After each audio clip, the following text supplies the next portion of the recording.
Muy bien, ¿qué tal? Muy buenas noches. Hoy el fiscal anticorrupción, Reinaldo Avia, visitó Palacio de Gobierno. Visitó también el Ministerio de Transportes y Comunicaciones. Esto en el marco de la investigación que el propio señor Avia ha iniciado de oficio contra los que resulten responsables. Ese es el tenor de esta investigación. Pero inicialmente es principalmente contra la señora Miriam Morales, la secretaria general del despacho presidencial. En Palacio, el señor Avia recogió información relacionada al caso de la señora Morales, ¿no? Y también recordemos que la señora Morales es investigada porque contrató a su excuñada y su expareja también, ¿no? A la excuñada para que trabajara con ella en el Ministerio de Transportes y Comunicaciones. Entonces, hay una situación ciertamente que investigar. Los expertos, por lo menos dos penalistas o varios que han sido consultados, señalan que la señora Morales estaría comprometida con el delito penal de negociación incompatible. Estamos ya conectados con el fiscal anticorrupción Reinaldo Avia, quien nos atiende a esta hora de la noche. Fiscal, ¿cómo está usted? Muy buenas noches. ¿Tenemos la comunicación con el fiscal Reinaldo Avia? Porque es muy importante. Si lo tenemos en audio, entramos con audio. A ver, lo que ha dicho el señor Avia mientras conectamos los equipos es que no se descarta nada. Esto consultado cuando se le dice, oiga, y eventualmente podría usted interrogar al presidente Vizcarra o por lo menos hacer una diligencia. Bueno, ha dicho que sí, que le puede tomar la declaración al presidente Martín Vizcarra. Ya está ahí el fiscal Reinaldo Avia. ¿Nos escucha, fiscal? Buenas noches, Jaime. ¿Qué tal? Muy buenas noches. Confírmenos primero, agradeciéndole de antemano por su presencia. ¿La investigación está alineada con el presunto delito contra la administración pública, corrupción de funcionarios? ¿Cómo estuvo la diligencia hoy? ¿Qué tal? Muy buenas noches, muchas gracias. Efectivamente, la diligencia se ha realizado simultáneamente en varios lugares, sobre todo para ir asegurando alguna documentación que es importante. ¿Para qué? Por ejemplo, la nota periodística, la noticia que salió en un medio dominical, refería presuntamente a la contratación de personas a dedo. Es como decía la noticia. Y en ese sentido, el día de hoy hemos extraído la documentación que tiene que ver con la contratación o las órdenes de servicio de estas dos personas. Estamos hablando de la familia Mere Vidal, ¿no? Y en ese sentido, uno de ellos que estaba en el Ministerio de Transportes y Comunicaciones y la otra persona en el Ministerio de Vivienda.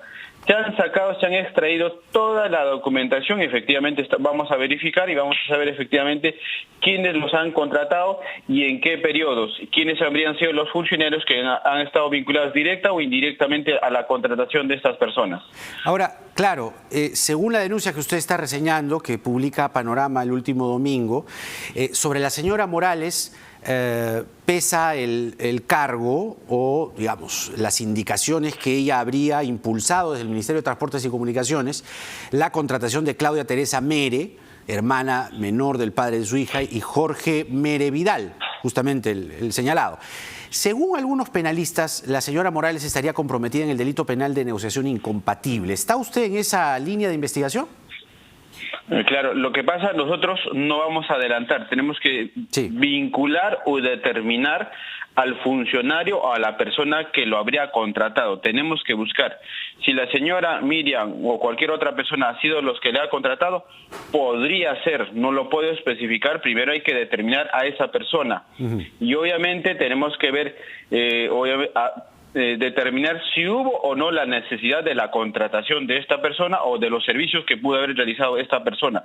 Hay que ir determinando esta situación. Por eso que la investigación recién ha iniciado, se ha hecho las primeras diligencias, obviamente para identificar a las personas o a los funcionarios.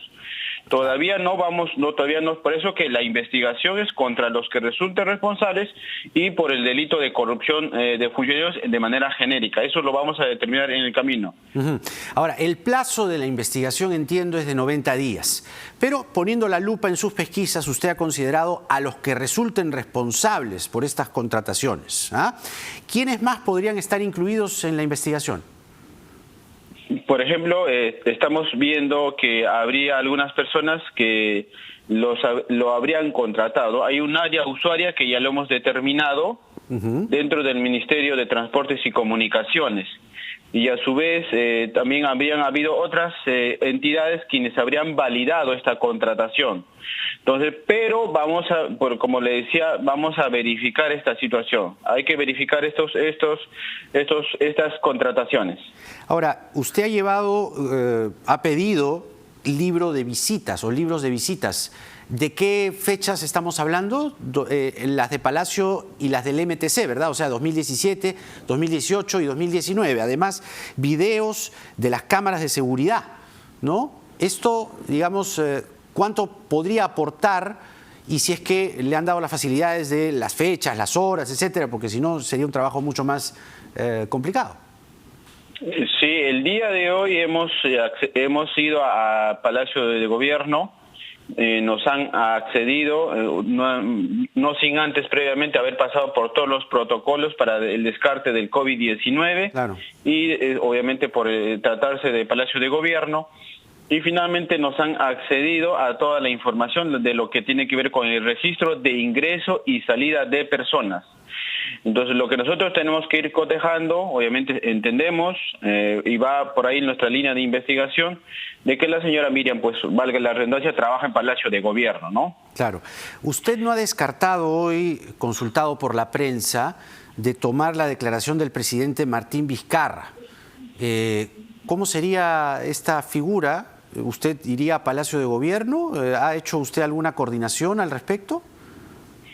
Ahora, si es que mi despacho determinara que hay que recibir la declaración, en este caso de un alto funcionario, en este caso el mandatario, que es el presidente de la República, eso está contemplado en el Código Procesal Penal. La figura señala que nosotros tendremos que hacer las coordinaciones previas y es la persona quien nos tiene que habilitar fecha, hora y lugar donde se le va a poder recibir su declaración, obviamente respetando pues el fuero que tiene esta persona, ¿no? Pero usted, digamos, lo comprendería, digamos, esta declaración, tomar la declaración del presidente en esta investigación. En tanto y en cuanto nosotros determinemos, seguramente usted se refiere cuando él era ministro de Transportes y Comunicaciones. Porque ahí comienza la historia, exactamente, el 2017. Exacto, entonces lo que nosotros hemos tratado de verificar es cuándo él empieza a ser ministro de Transportes y Comunicaciones y cuándo termina su periodo. Y si en esa gestión es que se ha contratado, por ejemplo, estamos hablando de la señora o señorita Claudia Mere Vidal, ¿no? Específicamente. Sí. Y ver si en ese entonces, tengo entendido, porque es ya de conocimiento público, habría estado trabajando también la señora Miriam, ha estado trabajando en ese periodo. Entonces, lo que nosotros necesitamos antes de lanzar o de tener alguna diligencia adicional o complementaria es verificar si en estos periodos estaban sí o no estos funcionarios. Aparentemente, en algunos extremos sí lo han estado. Entonces, primeramente, ya tenemos la información, hay que procesarla y en estos días definitivamente vamos a señalar algunas diligencias complementarias. Ahora, reseñando un poco la historia para hacerla sencilla y clara a nuestro público televidente, a Claudia Mere la contratan en septiembre del 2017, ¿no? Entonces le dicen, vas a trabajar 45 días en el despacho de la señora Morales. Hizo una encuesta y por eso recibió, de acuerdo a la denuncia, un pago de 4.500. Luego, y acá viene la lupa, ¿no?, que usted seguramente ya usó, Morales, ya siendo secretaria general en la Presidencia de la República, el MTC emite una segunda orden de servicios para la misma Claudia Mere por un total de 22.500 soles. Detengámonos allí. Se habla que los 4.500 son para esta encuesta. Usted, de acuerdo a la información que ha podido recoger, esos 22.500 soles, ¿para qué habrían sido? Es decir, ¿por qué se le paga esa cantidad? A ver, Jaime, hay que tener en cuenta que estas órdenes de servicio o contratos, o por lo que me señalas, no son los únicos.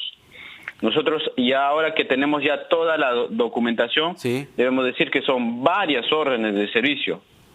Ahorita no le puedo contar exactamente, pero son, por decirlo, más de 4, 5, 6, 7, 8, 9 órdenes de servicio. Yo le ayudo, acá Entonces, tengo más. 2019, otras 2 órdenes de servicio. Ya le mencioné, ¿no? 2017, 4.500 soles. 2018, ya la señora Morales en Palacio, 22.500. Y el 2019, 2 órdenes más. Una de 6.750 por 27 días y otra por 25.500 soles por 88 días. ¿Estamos ahí o hay más? Son varias órdenes de servicio. Son un montón, no son las únicas, son varias. Porque cada orden de servicio tiene un requerimiento, tiene la labor desempeñada, que serían los entregables, para ser más sencillos. Los entregables quiere decir el informe por los cuales esta persona ha cumplido su labor. ¿Qué cosa ha hecho? Encuesta ya. Por ejemplo, en el caso de lo que me estás comentando, encuestas en Piura, para determinar la situación del aeropuerto, etcétera, etcétera. Entonces, ¿qué cosa ha hecho esta persona? Hay un entregable, hay un informe y luego hay una conformidad de ese servicio. Entonces, cada expediente que nosotros ya tenemos en nuestro poder hay que revisarlo y efectivamente verificar si se hizo o no esta labor. Y no solamente eso, determinar si hubo la necesidad de hacer esta encuesta. Entonces, por ahí nosotros tenemos que ir indagando. A mayor profundidad no le puedo decir, porque obviamente es parte de la estrategia de nuestra investigación y obviamente la investigación tiene carácter también, en algunos extremos es de carácter reservado, ¿no? Claro, si se justificaba ese pago, esa contratación, y además si los montos son, se justifica, ¿no? O sea, es decir, si los montos justifican ese trabajo, porque no solo se habla de encuestas, también se habla de impartir capacitaciones, impartir charlas. La señora Claudia Mere es ingeniera industrial. Cuando recibe la primera contratación, ¿estaba apta, capacitada para el cargo que se le pidió? Como le decía, tenemos esos documentos. Los primeros documentos, las primeras órdenes de servicio, aparentemente le digo, no quiero pecar también de adelantar información. Entiendo, hay algunos documentos, por ejemplo, documentos de su estudio de bachiller, y luego posteriormente habría obtenido algunos título profesional de ingeniera industrial. ¿No podría convertirse en no podría configurar una eventual irregularidad? ¿Este detalle? Por eso, lo que tenemos que verificar es los términos de referencia de la orden de servicio. ¿Qué profesional se requirió para hacer esa actividad, esa encuesta? ¿Era un estudiante? ¿Era un bachiller? ¿O tener el título profesional? Eso hay que determinar. No me puedo adelantar ahí, pero ya tenemos esos documentos, hay que verificar. Y sobre todo, no solamente cuál de esos requisitos profesionales se necesitaba, sino cuánto se iba a pagar a este profesional. Y si la labor lo ameritaba, ¿no? Para hacer, por ejemplo, estamos hablando de encuesta. Si el pago ameritaba ese monto, vale la redundancia, ¿no? Y si la encuesta tuvo un fin, ¿no? Eso también, digamos, ¿lo tiene usted documentado? ¿Qué fin tuvo la encuesta, por ejemplo? Todo eso está en el expedientillo. Eso lo vamos a evaluar, lo vamos a evaluar. Porque la finalidad de esta acción inmediata era justamente asegurar esa documentación. Sacar no solamente lo que ha salido en el reportaje, sino sacar absolutamente toda la documentación, todas las órdenes de servicio, todos los entregables, las actas de conformidad y los pagos. Y eso hay que irlo cotejando absolutamente, ¿no? Ahora, evidentemente no es un caso cualquiera. Es un caso que compromete a la persona de mayor confianza del presidente de la República, y usted mismo consideraría, de acuerdo a el desarrollo de estas pesquisas, consideraría usted tomar una declaración del presidente Martín Vizcarra. ¿Políticamente siente usted que esta es una investigación compleja? Como yo siempre lo he dicho, Jaime, y en muchas oportunidades, nuestra actuación es netamente objetiva, alejada de cualquier atisbo político, cualquier situación subjetiva. En este caso, nosotros perseguimos el delito, no perseguimos a las personas, perseguimos y determinamos los hechos, si este delito tiene o no connotación o trascendencia penal, y no solamente penal, sino en el delito de nuestra competencia especializada, esto es, delito de corrupción de funcionarios. Tenemos que determinar, más allá de cualquier irregularidad de tipo administrativa, lo que nosotros vamos a perseguir es el delito. Acá no vemos el nombre de A, de B, de C, de D, no vemos el apellido absolutamente. Vemos el hecho y el delito, efectivamente. Más allá de que esto pueda ser de interés social, de la ciudadanía, finalmente considero, por el momento, esto es un caso puntual, se trata de la presunta contratación de 2 personas, ¿no? Básicamente ese es el tema en concreto. Claro. Y como usted lo acaba de decir, aparentemente podría o no, eso se va a saber en las investigaciones, si hubo o no injerencia de otro funcionario. Eso lo vamos a ir determinando en las investigaciones. Ciertamente, al ser una investigación por el presunto delito contra la administración pública, o sea, corrupción de funcionarios, o en su modalidad de corrupción de funcionarios, ¿es una denuncia penal que acarrearía eventualmente un pedido de prisión? Es una investigación en estos momentos de carácter, obviamente, preliminar. Ya. Vamos a determinar bien eso todavía. Eso no se puede decir más allá.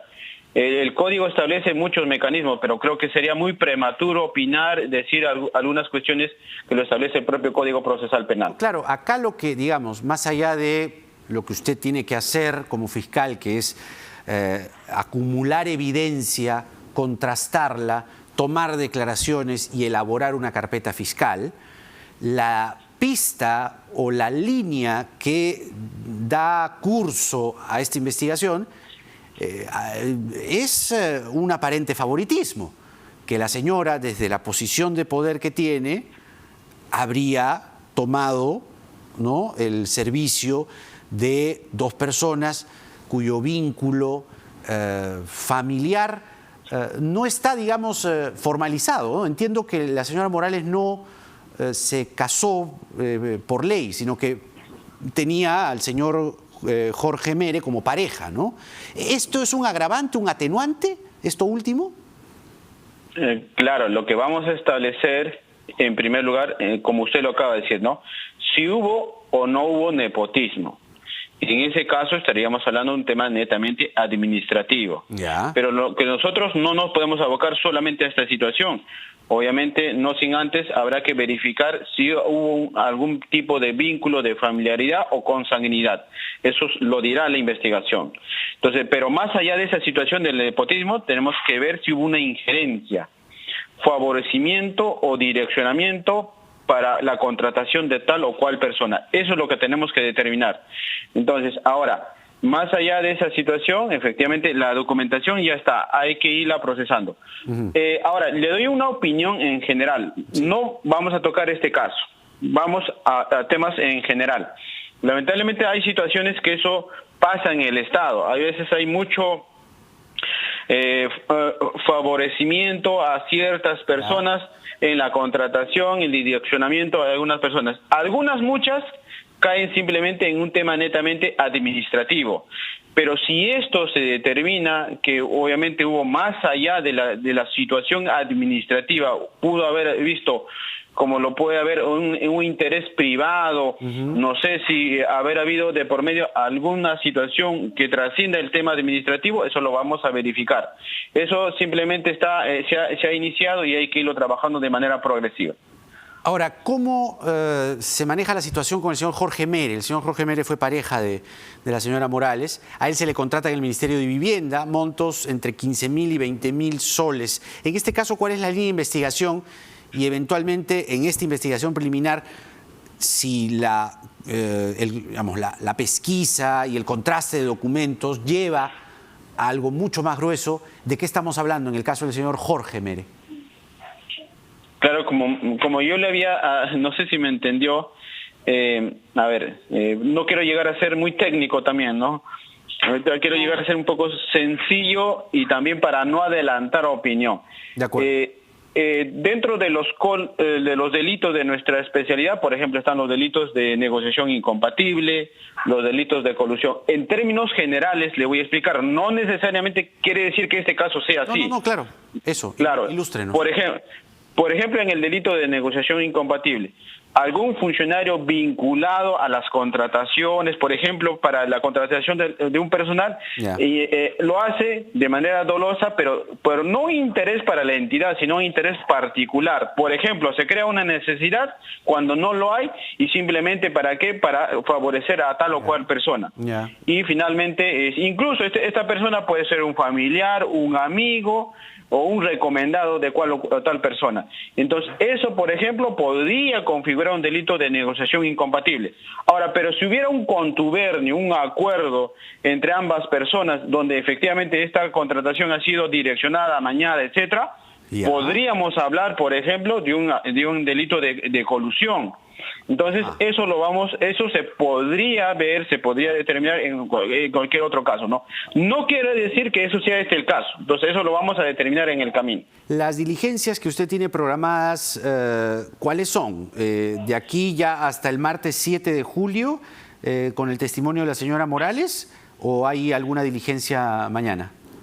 Ya se ha señalado la citación a algunas otras personas, no solamente a la señora Miriam, y en ese sentido yo debo agradecer la colaboración tanto de Palacio de Gobierno, que nos han accedido toda la información, también al Ministerio de Transportes y Comunicaciones y también al Ministerio de Vivienda, y a los procuradores de cada entidad que nos han facilitado para poder llegar a las entidades vinculadas a la contratación de estos servidores. ¿A quiénes más van a citar? Están a estas mismas personas, presuntamente Claudia Mere, Jorge Mere, exacto, la señora Morales. Morales, exactamente. Y de acuerdo a como usted nos acaba de señalar, de acuerdo a cómo vaya la pesquisa, no descarta usted, o podría comprender eventualmente, una toma de la declaración del presidente Vizcarra, ¿no? Correcto, sí, exacto. Ahora, hablando de las denuncias por corrupción durante los 107 días, bueno, son 109 de emergencia, pero durante 107 días de aislamiento, de cuarentena, hay un número de casos importante con relación a irregularidades, señor fiscal, en compras y distribuciones de canastas. Esto es realmente penoso. Y también en equipos médicos y material de protección y limpieza. ¿Dónde se ha encontrado digamos, estos casos de corrupción y eventualmente a qué personal o qué funcionarios están comprometidos? Claro, nosotros tenemos que saber a nivel nacional, a través de la Fiscalía Superior Coordinadora Nacional especializada en delitos de corrupción de funcionarios, se han visto un total de 925 denuncias de presuntos casos de corrupción. Estamos hablando solamente en este periodo de la cuarentena, de los cuales hay que resaltar que efectivamente, como lo acabas de decir, de supuestas irregularidades, por ejemplo, en compras y distribución de las canastas. También no solamente en equipos médicos y equipos de materiales de protección y limpieza para combatir el COVID-19, ¿no? Y entre otras acciones, por ejemplo, de prevención que ha ido desplegando también la Fiscalía, las fiscalías a nivel nacional. Estamos hablando de aproximadamente más de 1.731 acciones de prevención que ha ido desplegando a nivel nacional todas las fiscalías anticorrupción. O sea, es un trabajo grueso y un trabajo arduo que efectivamente en muchos casos lo están realizando muchos fiscales de manera silenciosa, pero es que es un trabajo que se viene continuando desde el día 16 de marzo del año 2020 hasta la fecha, ¿no? 900 denuncias, qué barbaridad, y la mayoría son por canastas, ¿no? Esto a nivel nacional, municipios, provinciales, distritales, que en grueso que seguramente derivaron la canasta a quienes no debían recibirla, o los productos se malograron. ¿Cuál es el factor recurrente? Conforme usted lo dice, ¿no? Por ejemplo, el factor recurrente en algunos casos es la sobrevaloración de algunos productos. Creo que todo el mundo lo sabe, todo el mundo lo conoce, que han salido de un producto que costaba, por ejemplo, uno, lo han duplicado o triplicado, etcétera, etcétera, ¿no? Qué barbaridad. Y ese es un patrón. Ahí las penas tendrían que ser severas, fiscal, Ahí las penas tendrían que ser severas, ¿no? Lo que pasa, nosotros tenemos que ser conscientes de la situación que está pasando el día de hoy. Y en ese sentido se hace todo el esfuerzo de manera consciente de que muchas personas necesitan de nuestras autoridades, pero si nuestras autoridades, en vez de ayudar, hacen ese tipo de cosas, imagínense, pues lamentablemente eso no debería estar pasando, ¿no? Es una barbaridad eso, realmente, no tiene nombre. El fiscal Reinaldo Avia, fiscal anticorrupción, con nosotros informándonos sobre las diligencias que ha mantenido hoy en Palacio de Gobierno, en el Ministerio de Transportes y Comunicaciones, y también al final contándonos de estas 900 denuncias por hechos de corrupción en los 107 días de la cuarentena. Fiscal, muchas gracias por esta conversación. Que tenga usted muy buenas noches. Buenas noches, Jaime. Muchas gracias. Hasta luego. Muy bien. Ha sido el fiscal Reinaldo Avia, las diligencias continúan. El martes 7 de julio le toma la declaración a la señora Miriam Morales para que aclare estas contrataciones, aparentemente, visiblemente, con trazos de favoritismo y además desde una posición de poder, desde una posición de dominio. Nos vamos a la primera pausa, pero no se vaya, que regresamos con el alcalde de Lima, Jorge Muñoz. Salió temprano con un tuit y criticó el subsidio, es decir, pidió más bien que sea trabajado el subsidio para el transporte con los municipios, con los gobiernos locales. Bueno, la norma del subsidio para el transporte, por lo menos interprovincial, entre provincias, ha salido esta noche. La vamos a comentar con él, ciertamente, porque nada está dicho.